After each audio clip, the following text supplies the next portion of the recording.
Okay, class, we're starting section 6.1, ratio and rates. Writing ratios as fractions. A ratio, a relationship between two quantities normally expressed as the quotient of one divided by the other. Okay, we have examples of what ratios look like. We use the word to, we use the fraction notation, and we use the colon notation. But all of these ratios are all read as the ratio of 1 to 2. Now let's take a look at these examples. It says write the ratio 21 to 29 using fractional notation. So in front of the word 2, that would be our numerator, which would be 21. Behind the word 2 would be our denominator, which would be 29. And this is the fractional notation. Now we come down here to number 2. It says write the ratio $15 to $10 as a fraction in simplest form. So these dollar signs will simplify out, and then 15 and 10 both has 5 in common. So we'll divide the numerator and denominator by 5, and that will give us 3 halves. And this is a fraction in simplest form. Now we have a helpful hint. In the previous example, although 3 halves is 1 and 1 half, a ratio is a quotient of two quantities. For that reason, ratios are not written as mixed numbers. If a ratio contains decimal numbers or mixed numbers, we simplify by writing the ratio as a ratio of whole numbers. For example, we had a ratio 2.5 to 3.15. So our first order of business is to change these decimals so that they would go out of the problem and make these numbers whole numbers. So we look here. The first thing we look at is how many digits, the most amount of digits we have behind the decimal. When we look at both of these numbers, we have the max amount of numbers we have is 2 digits. So we will multiply by a form of 1, which will be 100 over 100. Because if it's 2 digits behind the decimal, we multiply by 100 to get rid of the decimal. If it's 3 digits, it'll be 1,000 and so on. So we multiply by 100 with the numerator and denominator, and we get 250 over 315. Now we simplify this. We simplify both of these numbers here, and we get 50 over 63. Now, in order to get 50 over 63, we divided both of these numbers by 5. So if you divide the numerator and denominator by 5, that's what will give you this 50 over 63, which would be the simplest form. Now, we have the mixed numbers. Write the ratio of 2 and 5/8 to 8 and 3/4 as a fraction in simplest form. So we know the ratio of these mixed numbers in fractional form is the first mixed number divided by the second mixed number. So what we need to do is write this in the standard way we're used to seeing mixed numbers divided by each other written. So we need to change this 2 and 5/8 to 21 over 8. Divided by, we need to change this 8 and 3/4 to 35 over 4. Now we could change this division or multiplication and take the reciprocal of 35 over 4, which is 4 over 35. Now, remember, we use the prime factorization method to simplify our problems. So what we would do is this here, the prime factorization of 21. Okay, now the prime factorization of 21 is 3 times 7. We could write this out off to the side. 21's prime factorization is 3 times 7.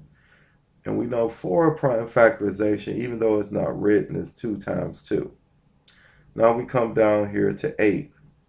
8 prime factorization is 2 and 4, and 4 prime factorization is 2 and 2, even though that's not written.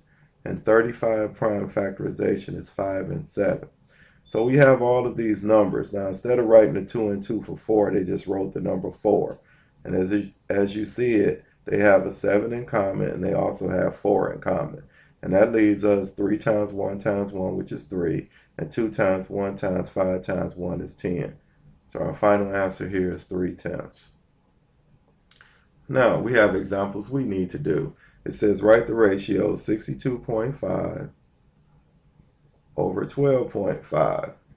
Now first of all, we look here. The max amount of numbers we have behind the decimal is 1. So we'll multiply our numerator and denominator by 10. 62.5 times 10 is 625. 12.5 times 10 is 125.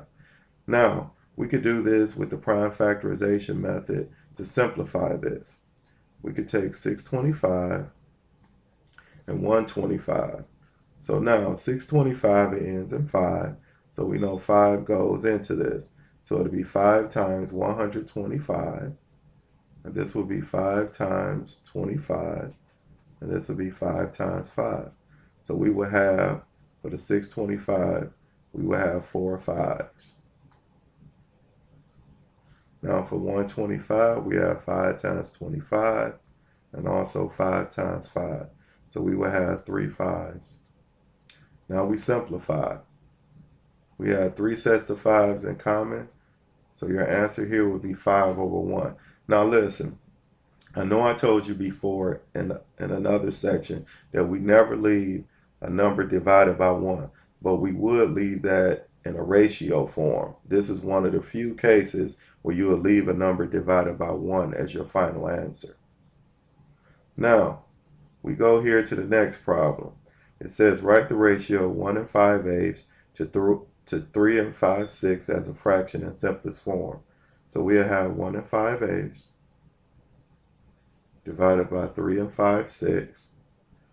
Then we'll rewrite this 1 5/8 divided by 3 5/6. Now we know in order to divide mixed numbers, we have to change those to improper fractions.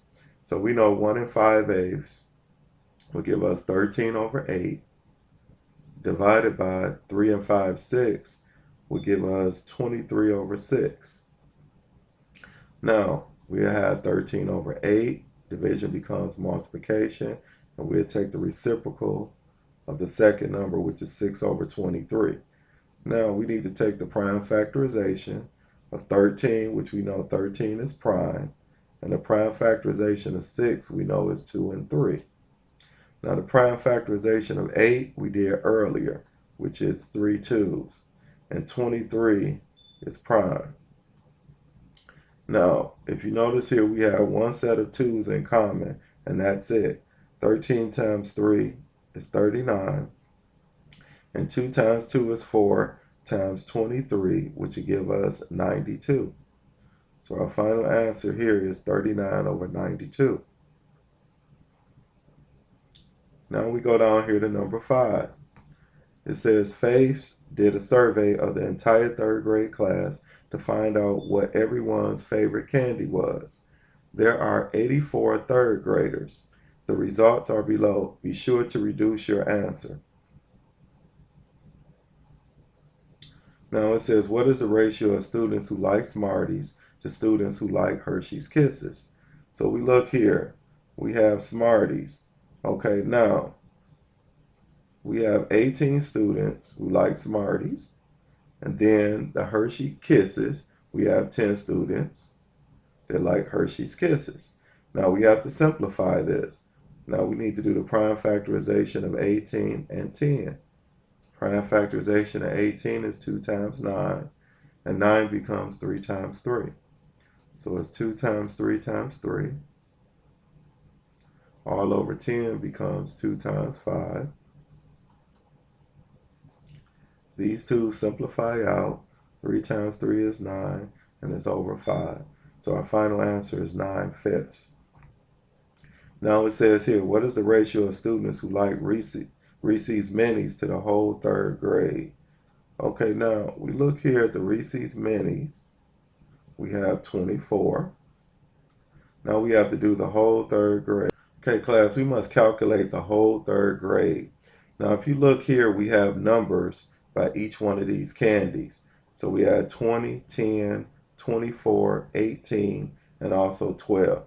Now I wrote it here, but I decided to write those numbers down here so we can add them up to find out what is the total amount of students in the 3rd grade. So we have 14 here, carry our 1. We have that's 3, 4, 6, 7, 8. So this would be 84. So now we need to take the prime factorization of 24 and also 84. 24 breaks down to 2 and 12, then 2 and 6, and then 2 and 3. So we will have 2, 2, 2, and 3. Now 84, we need a little room here. So what I'll do is I'll actually take the 84 over here. So it'll be 2 and 42, 2 and 21, and 3 and 7. So it'll be 2, 2, 3, and 7. Now these two simplify out, these two sets of 2's and one set of 3's. So your final answer here would be 2 7's. Now for C, it says, what is the ratio of the students who likes caramels to the whole third grade? Now we need to go up here to the caramels. Let's go back here to this graph. Now I know the caramels is here, so it's 20 students who like caramels. And we know the whole third grade is 84. Now what's good about this is we already know the prime factorization of 84, which is 2 2's, a 3, and a 7. Now the prime factorization of 20, we've done that before, which is 2 2's and a 5. So we add 2 sets of 2's that simplify out, and we'll be left with 5 over 21. Now we come to section B, writing rates as fractions. A rate is a ratio expressing a relationship between two unlike quantities. So for instance, you have miles per minute here. So we had 3 miles divided by 33 minutes, and we can simplify. This would be in simplest form. So it'd be 1 mile for 11 minutes. Now here's a helpful hint. When comparing quantities with different units, write the units as part of the comparison. Units do not divide out unless they are the same, which we have the examples here. Units are the same, they simplified out and left you with 1/4. Different units, you simplified and you notice the units remained. Now, write each rate as a fraction in simplest form. We got $2,160 for 12 weeks, which we have here, and we simplified it and it gave us $180 for 1 week. We had 360 miles on 16 gallons of gasoline. It's 360 miles divided by 16 gallons. We simplified this. This gave us 45 miles over 2 gallons. Now we come down here to example 1. It rained 2 out of 5 days in the month of April. On how many days did it rain that month? Okay, now there are 30 days in April. So 2 out of 5 is 2/5. And then we will multiply that by how many days we have, which is 30. So we could do 30 over 1. Now we could do the prime factorization, and we could do it like this. 2 is already prime, and we've done the prime factorization of 30 before, which would be 2 times 3 times 5. And we know 5 times 1 is 5, and 5 is already prime. So these 5 simplify out, and we add 2 times 2 is 4 times 3 is 12 over 1. And your final answer is 12. It's 12 days.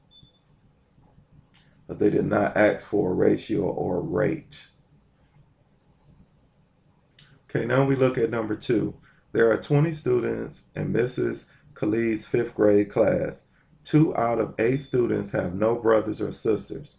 How many students have no brothers or sisters? So we will have 2 out of 8, or 2 divided by 8 has no brothers or sisters, and we'll multiply by the amount of students we have. Now, 2 is prime. 20 prime factorization, we know it's 2 2's and a 5. 8 prime factorization, we know it's 3 2's. And you know we don't write the 1. So these 2 simplify, and we will be left with 5 over 1, which gives us 5 students